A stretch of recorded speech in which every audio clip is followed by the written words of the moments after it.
techblog.gr. Αυτή είναι η νέα Cinema 21-9 της Philips. Τη βλέπετε εδώ πέρα δίπλα-δίπλα μαζί με μια 40διάρα Philips.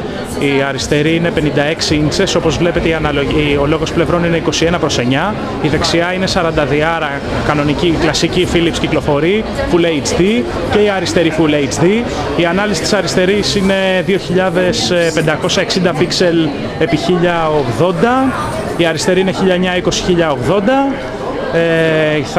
Θα κυκλοφορήσει τον Απρίλιο σε μερικές χώρες και το καλοκαίρι στην Ελλάδα σε τιμή περίπου 4.000 ευρώ. Όπως βλέπετε είναι πραγματικά τεράστια.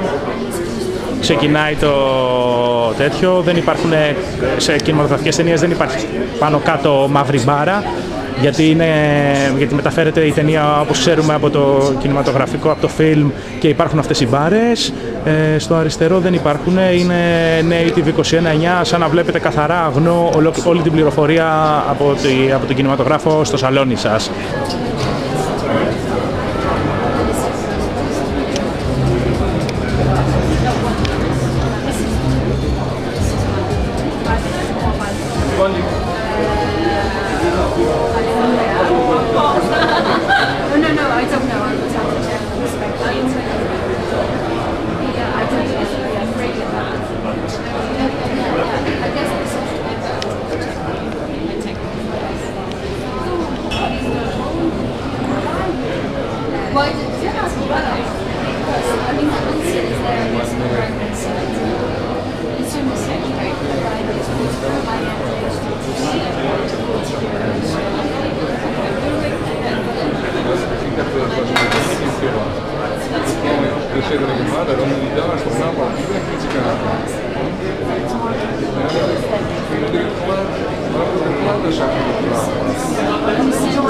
Yeah.